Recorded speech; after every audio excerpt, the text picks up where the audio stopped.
hear the word courage, what do you conjure up in your head? For me, it's someone really brave, running into a burning building, saving kittens and babies. And I don't think I'm that person. I'm Shelley. I'm here with Balance Point Partners with you today, Chris. And there's been something on my mind for quite a few weeks.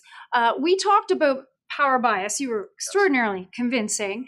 And the last thing you said to me is, Shelley, people like you have to have courage in the boardrooms. Chris, I don't know what you mean. I'm not courageous. I'm not brave. I don't want to lose my job. So can you unpack courage for me and show me really how we can use it in the boardroom? Well, Shelley, first of all, courage is simply a behavior, and you're a human full of behaviors. So yes, you do have courage.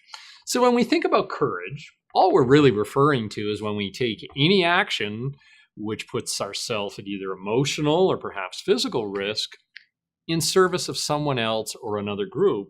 And in turn, we don't actually see any benefit from it. So courage is something that humans have been doing for hundreds of thousands of years.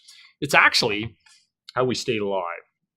We used to hang around in groups of 15, 20, 25 people. And when a mastodon came into camp, one of us had to take a bullet for it.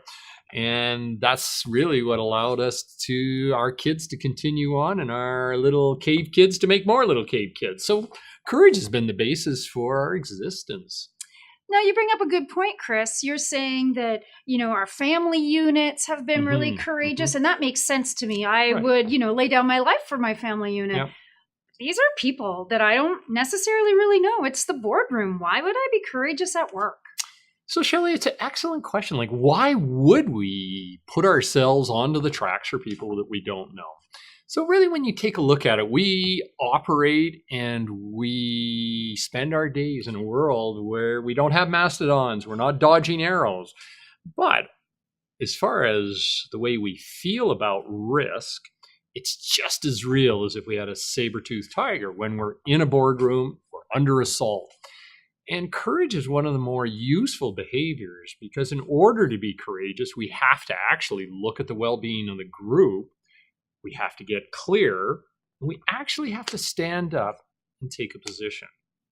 So courage in a world where we work with intellectual property, ideas, and problems that we can't put our hands on, courage is one of the ways that we make issues real, and it's also how we interrupt the status quo.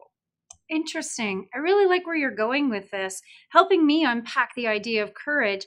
Do I need to be brave to be courageous? Well, it's interesting. Bravery is the move to action. So when we think about it, we can be brave, but entirely for our own reasons. Whereas when we're courageous, we really are taking an action for which we'll see no benefit. We may actually lose our jobs or our lives. The benefit is paid forward to the people, whereas just being brave means we really had the gumption to get up and get at it. Interesting. I'm really fascinated by this, and I look forward to unpacking a little bit more about courage over the next few weeks. What's it good for? When maybe is it over and overused strength? And what do courageous organizations look like? Are some of the things top of mind for me? So I look forward to exploring this idea over the next few weeks. Please always click our videos and like them and let us know what you think of them and some of the challenges you've had with courage in the boardroom when it comes up against the various biases, especially power bias. Until next time, Shelley? Chris?